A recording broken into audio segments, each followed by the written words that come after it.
나를 살리고 가족을 살리는 해독입니다.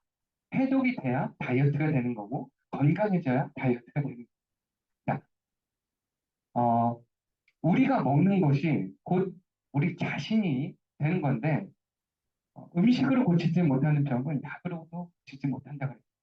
그런데 우리는 어떤 걸 먹고 어떤 생활 습관들을 갖고 있기에 이렇게 계속해서 현대의학은 발전해 나가고 있는데 우리의 건강 수치는 그렇게 발전해 나가고 있지 않다는, 계속해서 자가면역 질환은 올라가고 있고요.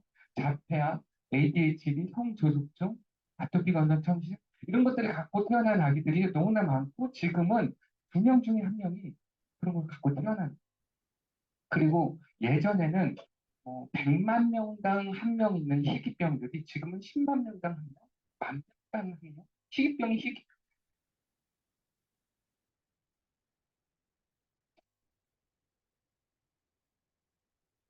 안 넘어갔어요. 성인병도 그렇죠. 치매도 계속해서 늘어나고 있고요. 고혈압, 당뇨, 고지혈증 이런 것들도 지금은 성인병이 아니에요. 10대부터 20대까지도 계속해서 늘어나고 있고 우리는 잘못된 생활 습관, 식습관, 운동하지 않고 이런 습관들로 인해서 뭔가의 건강이 악화되고 비만이 생기고 자가면역 질환이 생기고 암이 생기고 거기에서 내가 건강하지 못한 몸으로 다시 아기를 가졌을 때 또 그 아기들이 그런 것들을 갖고 또 태어나고 이 악순환을 계속하고 있어요. 내가 뭔가에 암이 걸렸을 때 어떤 사람들은 생활 습관을 바꾸고 운동을 하고 아예 그냥 나의 그 생활 환경 자체를 바꾸는 사람들이 있어요. 자연인으로 가시는 분들이 있어요. 시골로 가시는 분들. 또 어떤 분들은 병원에 가서 약을 선택하고 수술을 선택하시는 분들도 있어요. 그건 본인의 선택이죠. 자, 내가 약이나 수술을 선택했다. 그 의사들은요, 의대를 졸업하고 의사 면허증을 따고 일반의가 되고 거기서 전공 과정을 선택해서 레지던트를 거쳐서 전문의 시험을 일반의든 전문의든 다 병원을 차릴 수가 있죠. 일반 병원에 가서 일반인들한테 어, 그냥 항생제나 염증되는 약이나 뭐 이런 걸 처방받고 한 일주일 지나서 안 되면 또 소견서를 써서 전문의로 가죠. 이 모든 일반이든 전문의든 누구나 배우는 과정들, 기초의학에서 예방의학이라는 것은 아주 잠깐 배워. 그리고 내가 내과에서 내분비 내과, 심장내과의 전문의가 되겠다 해서 이 시험을 보고 전문의 시험을 보면은 전문의가 되는 거예요. 이 잠깐 배우는 예방의학, 영양학이나 자연의학, 우리가 하는 이런 것들은 전혀 배우질 않아요. 제가 많은 의사들을 만나서 같이 미팅을 했었거든요. 가정의학과, 한의사 이런 분들하고는 어느 정도 많이 알아요. 그런데 본인이 신경외과 의사, 정형외과 의사, 아니면은 치과 의사, 정말 자기 분야 말고는 잘 모릅니다. 현대의학은 음식이 몸에 미치는 영향을 완전히 무시하고 있고 의사들은 학창 시절 영양학에 관한 단 한 과목도 배우지 않는다. 자, 그러면 이렇게 건강이 악화되는 이런 수치들이 올라가는 이유는 분명히 있습니다. 건강 악화에 대한 메커니즘은 분명히 있다. 뭘까? 볼까요? 이런 것들이에요. 여러 가지들이 있는데 뭔가의 대단한 내가 뭐 방사선이 많이 나오는 반도체 회사를 다녀서 암에 걸렸다. 이런 거 말고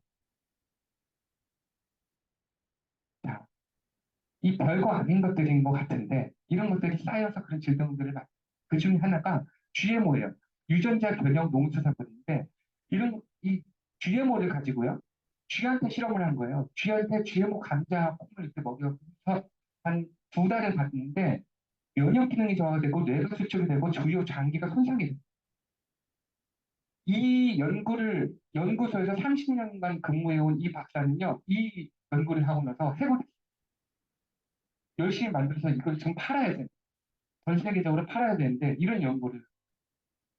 이거를 유럽에 적용한 과학자들이 똑같이 재현을 했는데, 똑같은 결과가 나왔어요.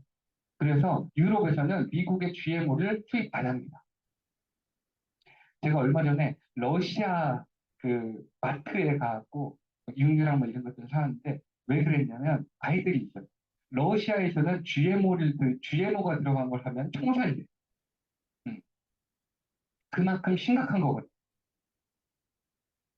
그런데 만약 이 GMO의 부작용이 사실이라면 이로 인한 치료는 불가능하다. 그런데 우리나라는요, GMO 투입 발국이에요. 일본은요, GMO를 투입을 해도 미국이 사람을 사야죠. 사야 되는 나라들이잖아요. 그런데 일본은 논 GMO, GMO 표시를 마트에서 다 해놓습니다. 그런데 우리나라는 해놓지 않아요. 콩, 대두, 두부, 유부, 간장, 된장, 식용유, 밀가루 뭐 이런 것들이 다 GMO. 마트에서 내가 아무것도 모르고 그냥 사면 거의 다 GMO라고 생각합니다. 그런데 내가 두부를 사서 먹었어요. 국산 콩으로 만든 GMO 안 들어간 두부를 샀더니 5천 원이야, 한 번. 그런데 GMO 들어간 걸 샀더니 1,500원이면 사네. 두유도 마찬가지예요. 한, 한 박스에 GMO 안 들어 국산 콩으로 살려고 했더니 한 18,000원. 근데 GMO 들어온 대두, 외국산 이런 거 사면요, 10,000원도 안 해요. 거의 두 배죠. 뭐 자연드림이나 한살림이나 뭐 생협이나 이런 데 가면은 이제 표시를 하죠. 논GMO라고. 자, 나는 건강을 위해서 두부를 좀 먹으려고 그랬는데 GMO 옥수수로 만든 식용유에다가 GMO 콩으로 만든 두부를 구워서 건강식이라고 먹고 있는 거예요. 이왕이면 논GMO 안전한 걸 사서 먹자는 거예요. 다음 육류예요. 아, 내가 지금 근육량을 키워야 되는데 닭가슴살하고 만심 이런 거를 좀 사 먹고 싶은데 육류가 여기서 왜 나와? 어느 순간부터 우리나라는 미국에서 시작한 공장형 축산업을 하고 있어요. 방목해서 키우지 않죠. 거기에다가 GMO 옥수수로 만든 사료를 먹습니다. 가축들이. 그러니까 질병이 생기니까 염증이 생기고 질병이 생기니까 항생제를 주고 빨리 키워서 내보내야 되니까 성장 촉진제까지 줄 수밖에 없는 거예요. 원래는 오메가3하고 오메가6하고 1대1 비율이 가장 좋은데 지금은 20대1이다. 우리 몸에 좋은 오메가3는 낮으면서 곡식을 먹으니까 염증을 일으키고 오메가6가 높아지고 동맥경화, 그 다음에 거기에 환경 유해물질까지 지방이 녹아있기 때문에 우리 살 많이 찌는 사람들이요. 지방이 많으면 거기에 환경 호르몬, 환경 유해물질이 그 지방에 쌓이거든요. 동물도 마찬가지. 그런데 우리는 마블링을 막 더 많이 해서 먹잖아요. 옛날에는요, 싱싱한 그 한우를 잡으면 간은 그냥 바로 이렇게 참기름을 찍어서 먹었어요. 그런데 지금은 100마리 잡으면 10마리 그 지방간으로 폐기를 합니다. 이런 것들을 먹으니까 사람도 지방간이 생기고 염증이 생기고 동맥경화가 생깁니다. 육류통당 항생제 사용량이 우리나라가 OECD 국가에서 가장 높습니다. 왜 그런지 아세요? 사료를 먹어도 미국은 땅이 넓어서 방목을 합니다. 근데 우리나라는 가둬서 키워요. 그래서 어, 그 등급제를 실시했죠. 마블링이 더 많은 거를 등급을 더 높여서 하는 거예요. 미국에서는 투 플러스 고기 버리는 고기, 숯불로 구워 먹죠. 거기에다가 모유 수유를 하는 엄마가 항생제를 먹나요? 아이들한테 갈까봐 안 먹잖아요. 그런데 항생제 성장 촉진 때까지 잔뜩 먹여놓고선 그 우유를 갖다가 또 치즈를 만들고 분유를 만들고 우유를 먹이는 거예요. 그러면 아이들이 어, 오히려 칼슘을 배출하고 철분 결핍을 만들어서 뇌 발달이 느려지는 거예요. 우유 많고 유제품 많이 먹은 애들이 성장을 빠른데 발달이 느려. 이런 애들 많이 봤을 거예요. 성조숙증후. 우유 하나가 뭐길래 우유 하나로 이렇게 책이 많아요. 우유에 없어. 오래 살고 싶으면 우유 절대로 먹지 말아라. 자, 그래서 우리가 먹을 때는 자, 그럼 안전한 좋은 고기는 괜찮을까요? 몽골에서는요, 풀도 없고요, 생선도 없어요. 다 이 육류만 먹고 살아요. 거기에다가 나오는 그 기름까지도 다 국물로 마시고 치즈 만들어서 먹고. 그런데 여기 유목민들은요, 동맥경화도 없고요, 고지혈도 없고 고혈압도 없고 당뇨도 없어요. 다 건강해요. 왜냐? 건강한 풀을 먹고 자라서. 우리가 다이어트 할 때, 뭔가 해독을 할 때 육류를 먹잖아요. 그러면 조금 더 이렇게 유기농, 광목하고 안전한 거를 찾아서 먹어야 돼요. 마트에서 그냥 사면요, 이런 게 아니에요. 호주산 고기, 제가 호주에 있을 때는요, 호주 그 한 마리를 키우려고 그러면 그 뜯은 걸 풀을 있을 만한 땅이 있어야 돼요. 10마리 키우면 만약에 예를 들어서 100평이 한 마리가 필요하다. 그럼 10마리 있으면 1000평이 필요하거든요. 그래서 목장하시는 분들은 다 울타리를 저기 말도 있어야 되고 굉장히 돈이 많은 사람들이 그 목장을 해요. 그런데 우리나라에 보내는 호주산 고기는 한국 사람들은 마블링 있고 곡물 먹이는 걸 좋아하네. 그래서 일부러 곡물을 먹여서 보내요. 똑같이. 그래서 마트에서 살 때 가로치고 곡식 써 있으면은 곡식을 먹이는 똑같은 그런 거고 그 방목 뭐 이렇게 곡, 목초육 목초육이라고 써져 있는 것들은 이제 목초육인데 목초육 찾기는 마트에서 힘듭니다. 따로 어, 찾아봐서 시켜야 돼요. 자, 환경 호르몬. 아까 지방이 많으면 환경 호르몬들이 이런 지방이 많이 쌓인다 그랬죠. 이 환경 호르몬 하나가 이렇게 많은 질병들을 일으키는데 환경 호르몬이라는 자체는 말도 예전에는 없었어요. 제가 어릴 때까지만 해도 환경 호르몬 이런 말 없었거든요. 그냥 뜨거운 거를 플라스틱에 넣고 비닐봉지에 넣는다고 해서 환경 호르몬이 나온다고 몰랐잖아요. 그냥 떡볶이 사도 그냥 비닐봉지에다 넣고 그 비닐봉지에서 환경 호르몬이 나온다는 것도 몰랐고 반찬을 해서 그냥 플라스틱 반찬통에 넣어놓고 식힌 다음에 넣으면 돼요. 플라스틱, 환경 호르몬은 굉장히 많은 이런 종류들이 있는데 이 환경 호르몬이 여성 호르몬하고 분자 구조가 똑같습니다. 우리 몸에 들어왔을 때 여성 호르몬으로 인식을 하는 거예요. 그러면 남자아이들이 태어났는데 환경 호르몬이 많이 이 성기가 좀 작게 나오거나 아니면 겉으로 볼 땐 여성인데 안에 성기가 있는. 또 여자들은 월경을 빨리 시작하게 되고 폐경이 빨라지게 되고 뭔가 성조숙증들 이런 것들이 계속 생기는 성조숙증이 너무 많이 생겨요. 쥐한테 실험을 한 거예요. 이게 유전이다가 프탈레이트에다가 그 옥수수유에다가 프탈레이트를 먹였는데 그 밑에 2세대, 3세대, 4세대는 다 깨끗한 환경에서 키웠어요. 그런데 전부 다 유전이 되는 거예요. ADHD, 성저수증, 정자불량, 불임, 조기 폐경. 우리가 7, 80년대에 아무것도 모르고 살았던 부모님들, 그 다음에 점점 더 환경이 더 안 좋아지면서 우리가 커가면서 이제는 2명 중에 1명이 이런 것들을 갖고 있고 이 방사능도요, 우리가 굉장히 민감하잖아요. 이 체르노빌이 맨 처음 터졌을 때요, 그 터진 순간부터 포화 갑상선이 계속 늘어났어요.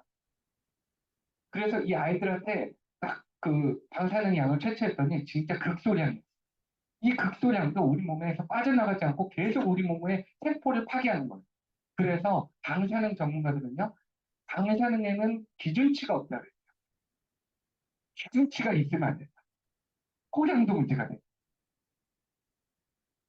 후쿠시마는 똑같은 등급의 가장 높은 등급의 사고였어요. 계속해서 소아갑상선이 늘어나고 있어요.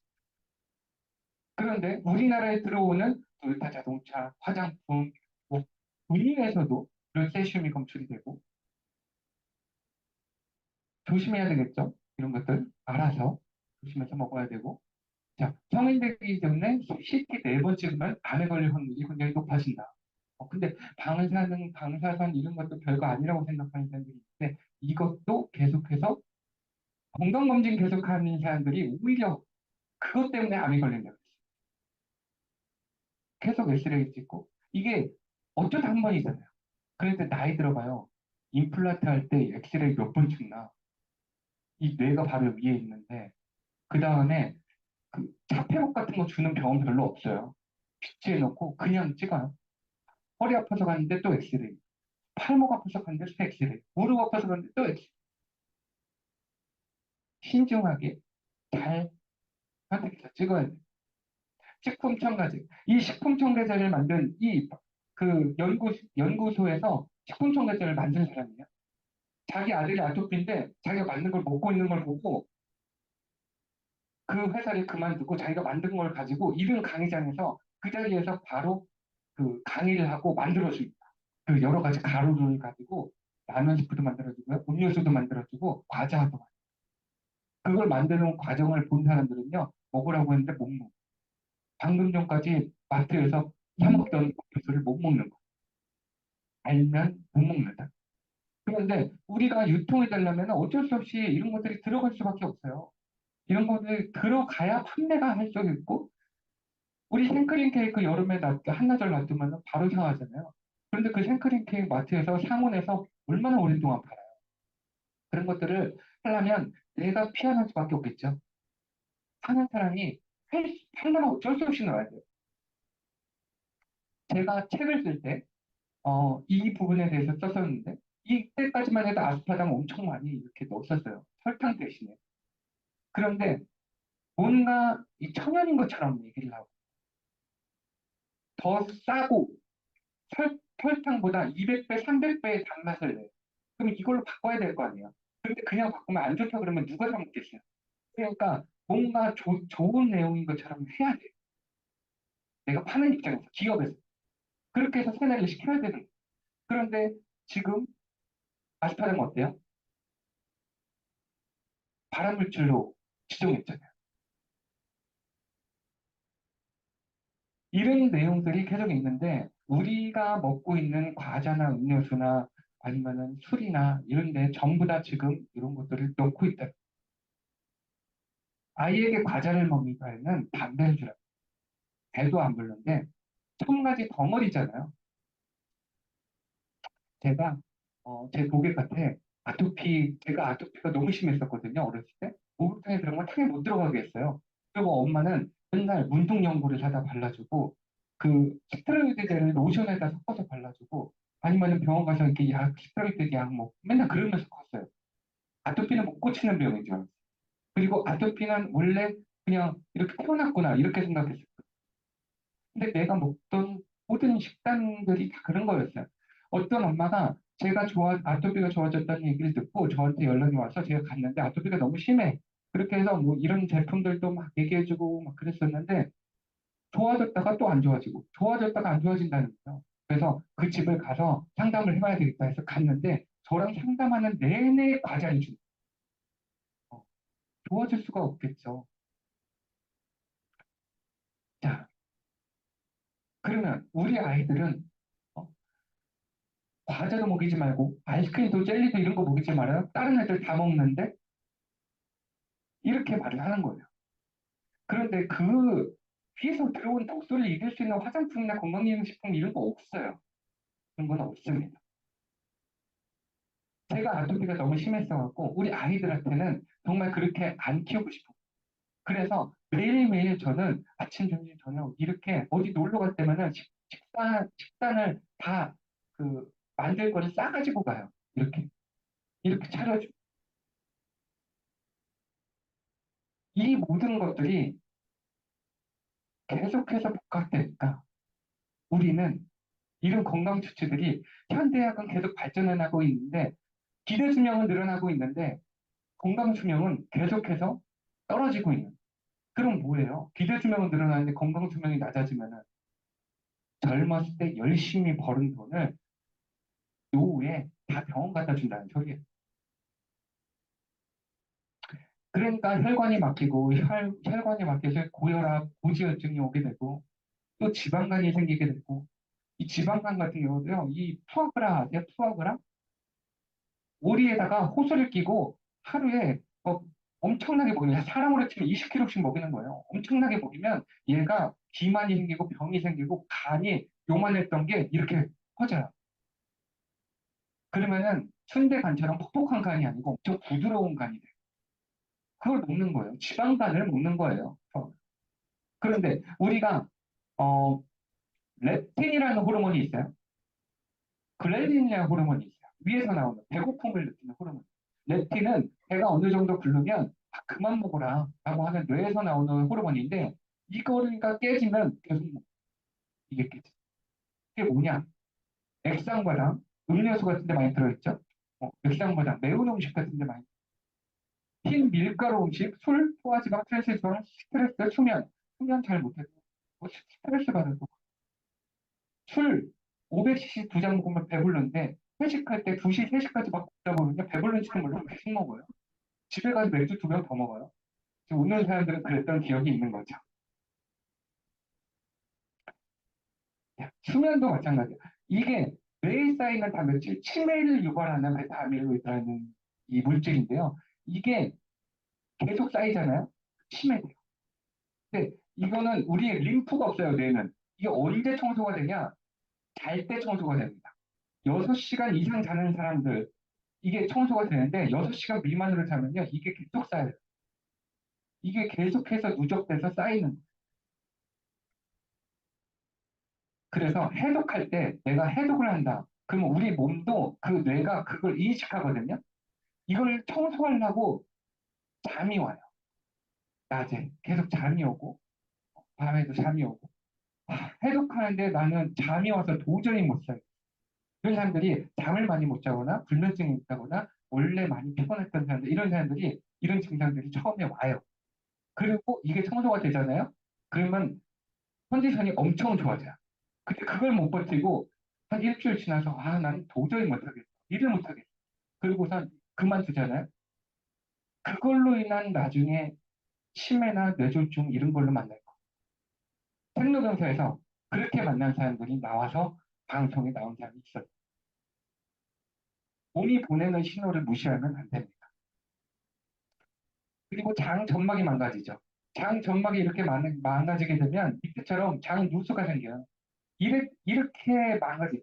흰 밀가루 음식이나 동물성 단백질 이런 거 많이 먹으면요. 이게 점막에 이런 것들이 쌓여갖고 황화수소를 하는 가스를 내보내요. 그 가스는 좋은 유산균을 먹고 좋은 유산균이 이 안에 정착을 해서 증식을 해야 되는데 그 유산균을 죽여버려요. 장까지 살아가기도 했는데 살아가는데도 죽여. 그래서 우리가 다이어트 할 때 우리 지금 그 TR라이트나 TR미나 이런 거를 먹으면서 할 때는요 밀가루 음식을 먹으면 안 돼요. 장 점막에 쌓여갖고 그 가스를 계속 내보내면 먹으나 말한 거예요. 효과가 더 떨어지는 거예요. 그래서 제거식이라는 걸 알려주는 거예요. 제거식을 얘기했더니 이거는 피하세요. 그러면 야 이렇게 먹으면 다 빠지겠다. 이런 얘기들을 하는 사람이에요. 150만 원짜리를 50만 원짜리 효과를 보기 싫으면 하는 동안에는 지켜야 된다. 자, 내장 지방이 쌓이고 비만이 생기게 되고 그래서 혈압약이나 호르몬 약을 먹게 되고 또 이런 당뇨가 오게 되고 신부전, 역류성 식도염 여러 가지 약들이 계속 늘어나는 거예요. 이렇게 약을 많이 먹으면 신장이 망가져서 이 신장의 사구체가 이게 망가지게 되면요 구멍이 커져서 단백질하고 털고 이런 것들은 나오면 안 되거든요. 체가 걸르는데 나오는 당뇨약, 고혈압약 막 10년, 15년 먹는 사람들이 나중에 단백뇨가 생겼네? 조금 있으면 내가 신장약도 먹겠다. 이렇게 생각하면 약에 의존하면 약만 늘어난다. 왜 의사들은 이런 얘기를 해주지 않을까요? 우리가 뭐 심혈관 협회, 당뇨협회, 유방암 협회 이런 데들이 다 지원하고 돈을 주는 회사들이 우리 몸을 망치는 회사들이 의사는 약을 먹지 않는다? 얼마만큼? 정말 놀랄 만큼 약을 먹지 않는다. 어, 우리 혈압약은 무슨 약인 줄 아세요? 안티오텐신이라고 하는 콩팥에서 이거 혈관을 그, 추적 이완을 하는데 이거를 못하게 만드는 거예요. 이걸 그 다음에 우리 혈액 내 칼슘 굉장히 중요한데 1%의 칼슘 때문에 우리 심장이 뛰고 우리 몸이 움직이는데 이거를 못하게 만드는 칼슘을 못 들어오게 하는 거예요. 그러면은 다른 부분이 다 망가지거든요. 그런 얘기는 안 해요. 그냥 혈관이 확장됩니다. 고지혈증약 계속 먹으면요. 당뇨가 오게 되고 간 수치가 올라가고 근육량이 손실되고 코엔자임 Q10 심장의 밥 이것까지 억제를 해서 심장 근육세포가 망가지게 됩니다. 자, 감기 걸린 사람한테 처방되는 약들을 봤는데 해열제, 항히스타민제, 소염 진통제, 뭐 항생제, 지내고는데 소화제 이런 것들을 넣어서 우리나라 의사들이 처방한 거예요. 그걸 가지고 네덜란드, 독일, 영국, 뭐 미국 다 선진국에 가서 의사들한테 보여주니까 다들 깜짝 놀라는 거예요. 자기가 진료한 의사 환자한테 동일한 증상의 환자한테 처방된 약이 맞는지를 물어보는 거예요. 우리나라 사람들이 유학 가거나 어디 그 이민 갈 때요, 약을 엄청 많이 갖고 가요. 거기 가면은 약을 안 주니까. 거기에다가 소화제 하나, 약의 부작용 때문에 또 약을 처방하는 거? 우리나라에서는 너무나 당연한 일이 아니에요. 그런데 이상한 일인 거예요. 항생제는 좋은 균, 나쁜 균 다 죽이는 거잖아요. 그러니까 면역이 깨지니까 아이들이 장염으로 입원했다니까 폐렴, 기관지염, 후두염 계속해서 병원을 달고 살게 되는 본인 면역 자체가 계속 깨지니까. 이거 클릭 한번 내주세요. 아주머니가 조금 싱겁게 먹는 노력을 하면은 이 약을 하나 뺄 수 있는 거예요. 약이 다 독이니까 어떻게 해서든 약을 조금만 먹어야 되거든. 인후제 약을 하나라도 줄여보려는 홍 교수.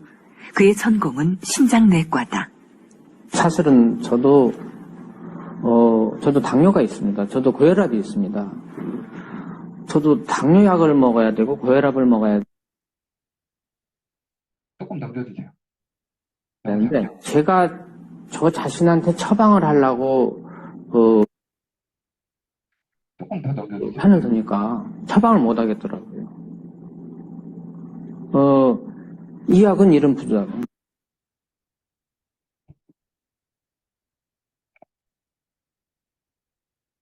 제가 할게요. 제가 쓰는 것이지 비약물요법이 있으면 우선적으로는 자, 서울대학교 가정의학이요. 약은 원인을 누가 그랬겠어요? 네. 저도 그랬어요. 처방하시는 분도 그랬고 네, 저도 그랬어요.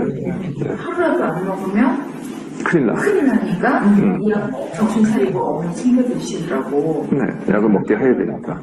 저도 그 말을, 약 처방하는 건 쉬웠어요. 근데 제일 많이 한 게 그 말이었어요. 저도 약으로 치료할 때는 어떻게 하면 사람한테 평생 먹게 할까. 네, 그래가지고 별거 다 해요. 어떤 사람은 말이에요, 길게 조여오고, 어떤 사람은 짧게 조여와요. 똑같은 약인데. 그러니까 평생 먹게 하려니까 별짓을 다 한 거예요. 약이 문제가 아니라 이 사람은 이 약을 내가 평생 먹게 해야 되거든. 그게 내가 치료법이었으니까. 반대하시는 분들도 계시지만 의료가 점점 자본의 포섭이 되고 있습니다. 그것만이 물론 문제는 아닌데 그렇기 때문에 사람을 한 사람으로 이렇게 시간을 들여서 긴 흐름으로 보는 것이 점점 어렵게 되고 있거든요. 그래서 이런 문제들을 명심을 하신다면 그런 시스템 하에서 돌아가는 병원에 계속 나의 삶을 의탁을 하는 것이 바람직한지는 한번 깊이 생각해 봐야 할 문제라고 생각합니다. 아주머니가 조금 싱겁게 먹는 PPT로 다시 넘겨주세요. 혈압약 드시는 분들한테 혈압약 왜 평생 먹어야 되는지를 물어보면요. 대부분 그 약의 기전도 모르고 왜 평생 먹어야 되는지 몰라요. 다 먹으면 평생 먹어야 된다고 하던데 모르고 그러는 거예요. 그 약을 계속 먹으면 내 다른 곳이 다 망가지는지를 몰라요. 신장근육수가 망가지는지 나의 다른 기능들이 망가지는 거는 아무한테도 설명듣지 못해요. 파리아의 사과 하나이면 의사가 필요 없다. 토마토가 빨갛게 익으면 의사의 얼굴은 파랗게 변할 것이다. 이게 상식이고 진리고 자연의 법칙이에요. 우리는 헬스클럽과 파마닉스는 어떤 일을 하냐? 이렇게 망가진 점막들, 위장점막, 장점막, 간 이런 것들을 회복을 시키고 소화기를 정상화시키면서 혈관을 확장시키는 약을 먹이는 게 아니고 진짜 혈관을 뚫고 내장 지방을 청소하고 중성지방 콜레스테롤, 염증 수치 이런 것들을 정상화시키면서 리퍼스난까지 하면서 떨어진 면역 기능, 대사 기능, 영양 밸런스, 근육량 이런 것들을 올려서 건강한 몸으로 만드는 거예요. 그러면 그 건강한 몸이 다시 돌아갈 수 있을 거 아니에요? 예전 몸으로? 그 몸이 세팅되는 것까지 하는 겁니다. 내가 60kg였는데 50kg까지 뺐어요. 그리고 몸이 다 해독이 되고 건강해졌어요. 그 몸이 내가 이 몸이라고 인식을 해야 될 거 아니에요? 그 기간이 6개월입니다. 그래서 한 기수 동안 열심히 하시고 유지 기간 3개월 동안 들어오셔서 2기수는 하셔야 돼요. 그래야 내 몸이 세팅이 됩니다. 많은 회사들이요, 이렇게 빼는 것만 해요. 이 빼는 건 쉬워요. 이걸 안 해. 열심히 뺐는데 대사 기능이 망가졌어요. 기초 대사가 더 떨어졌어요. 면역이 더 떨어졌어요. 영양 밸런스 더 떨어졌어요. 이런 회사들이 많습니다. 식습관, 운동하는 습관, 이런 것들을 내려주고 싶은데 현 의료 시스템은 그게 불가능한 거예요. 그거를 하는 곳이 여기 헬스클럽. 원래 의사들이요, 혈압이 높고 이 사람 굉장히 위험하다 그러면요, 다이어리 주고 식단 체크해주고 계속 해야 돼요. 근데 긴 흐름으로 그걸 하지는 못한다고 아까 의사가 얘기했죠. 그걸 하는 곳이 헬스클럽. 그래서 우리는 뉴스킨 하면 화장품 회사인데 체중 조절 시장에서 2년 연속 1등을 하고 있잖아요. 주비스도 있고요, 뭐 시너지도 있고요, 허블라이프도 있고, 그 많은 네트워크 회사 말고도 제약회사에서 나오는 다이어트 식품 엄청 많아요. 전부 통틀어서 우리가 1등이에요. 자, 헬스클럽에서는 여러분들한테 식단을 얘기해 줄 거예요. 이것만 지키면 평생을 건강하게 살 수 있어요. 칼로리 제한 다이어트. 지금도 이런 걸 얘기하는 분이 계신가요? 똑같은 칼로리도요, 영양 자체가 달라요. 올리브유 칼로리 굉장히 높습니다. 올리브유 먹으면 살이 빠져요. 건강해집니다. 혈관이 뚫립니다. 칼로리 다이어트는 옛날 국식 방식. 자, 첫 번째가 뭐냐? 인간의 8시간 주기를 지켜라. 이거는 700만 년 동안의 진화 과정을 거치는 동안에 한 번도 변하지 않은 인간의 DNA. 낮 12시부터 8시까지, 저녁 8시까지는 섭취 주기입니다. 이때는 먹고 소화시키는 시간입니다. 그리고 저녁 8시부터 새벽 4시까지는 동화주기, 흡수하고 사용하는 시간입니다. 그리고 새벽 4시부터 12시까지는 배출 주기, 노폐물을 찌꺼기를 배출하는 시간이에요. 이 8시간 주기를 지켜서 먹으면 돼요. 그리고 살아있는 음식을 먹어라. 수분이 많은 음식을 먹어라. 우리는 원래 우주에서 태양의 에너지들, 우주 행성들이 충돌하면서 생기는 미네랄들, 철분, 철, 아연, 돌이 뭐 이런 것들이 내려와서 땅에 깔립니다. 돌에 깔리고 흙에 깔리고 바다로 들어가서 그런 것들이 생명을 만들어요. 그래서 돌을 갈아서 먹이는 한우 있죠. 문경에는 약돌 한우 이런 거. 돌에 있는 밀가루를 미네랄을 먹이는 거예요. 사람들도 이런 미네랄 이런 것들로 생명이 생기는데 이런 생명들이 태어나서 초식 동물들은 땅에서 그런 기운을 받아요. 그리고 육식 동물들은 이 초식 동물들이 먹은 거에 내장에서 그런 것들을 먹습니다. 그리고 육류는 단백질은 맨 나중에 먹어요. 그리고 유인원은 뭘 먹어요? 과일 먹죠. 바나나나 자몽이나 과일 먹고 자. 우리 인간은 어디에 가장 비슷해요? 유인원하고 거의 98%가 비슷합니다. 우리 몸에 필요한 모든 영양소, 생존에 필요한 모든 영양소, 비타민, 미네랄, 단백질, 아미노산, 효소, 탄수화물, 이 모든 것은 과일과 채소에 다 함유가 되어 있어요. 치아도 인간하고 가장 비슷한 건 유인원. 인간 역시도 역사적으로, 생리학적으로, 해부학적으로 모두 보아도 과일과 채소가 주식이었어요. 불을 사용한 거는 700만 년 동안에 100만 년밖에 안 됐어요. 그 전에는 전부 다 과일과 채소를 사용했어요. 한 70년간 과일과 채소만 먹고 살았는데 10년 동안 이제 육류를 먹기 시작했어요. 뭐 그런 거랑 비슷한 거죠.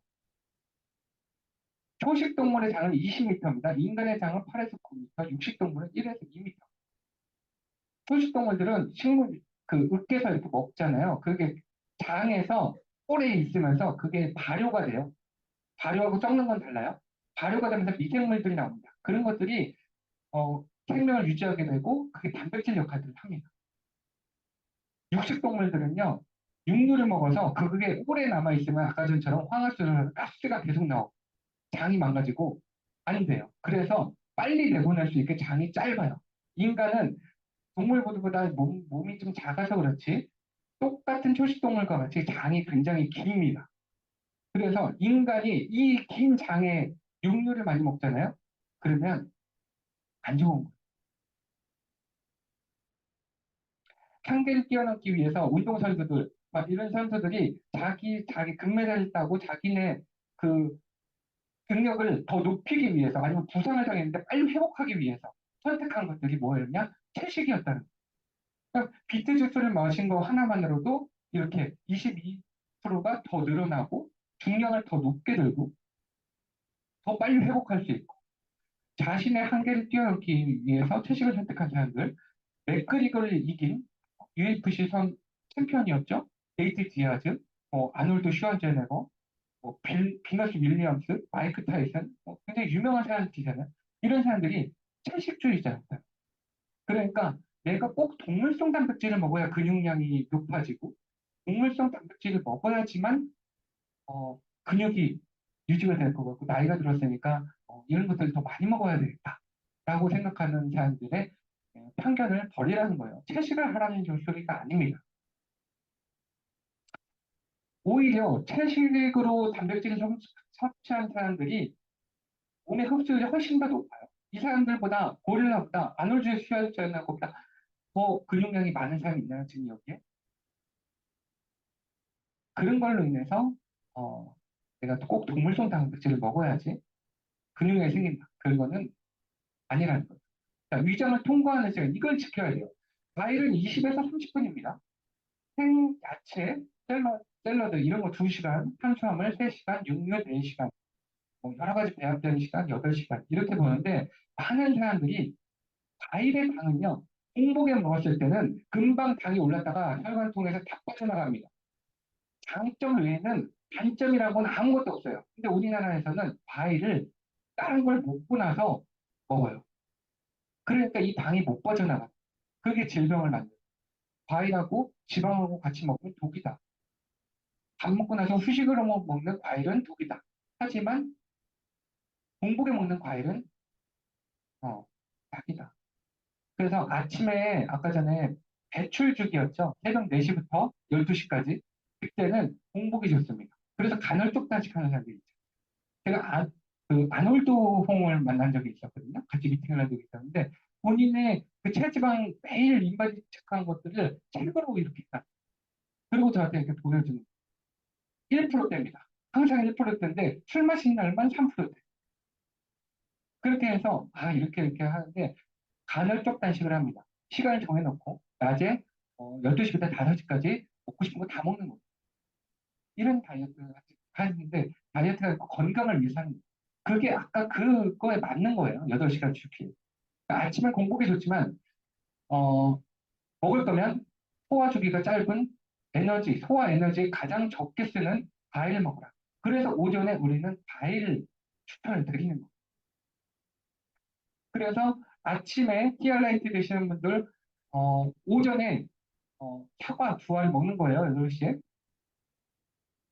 과일로 영양을 섭취할 때는요. 굉장히 많이 먹어야 돼요. 그 원숭이가 바나나 하루에 몇 개를 먹어야 되는지 아세요? 50개를 넘게 먹어요. 사과를 먹을 거면 한 2알 정도 드시는 거예요. 너무 적게 드시는 분들이 너무 많아요. 우리 헬시하다 보면요. 내가 기초대사량이 1700인데 오늘 하루를 움직이고 쓰려면 2800칼로리를 먹어야 되는데 1500칼로리도 안 먹어요.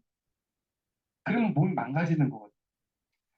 사과 2알 먹고 한 10시 정도에 배가 고프다. 또 먹어요. 바나나 드시든 복숭아를 드시든 한 번 먹을 때 여러 가지 과일 섞어 먹지 말고 사과 먹을 땐 사과, 포도 먹을 땐 포도 이런 식으로 드시면 돼요. 내가 우선 약을 먹어야 돼.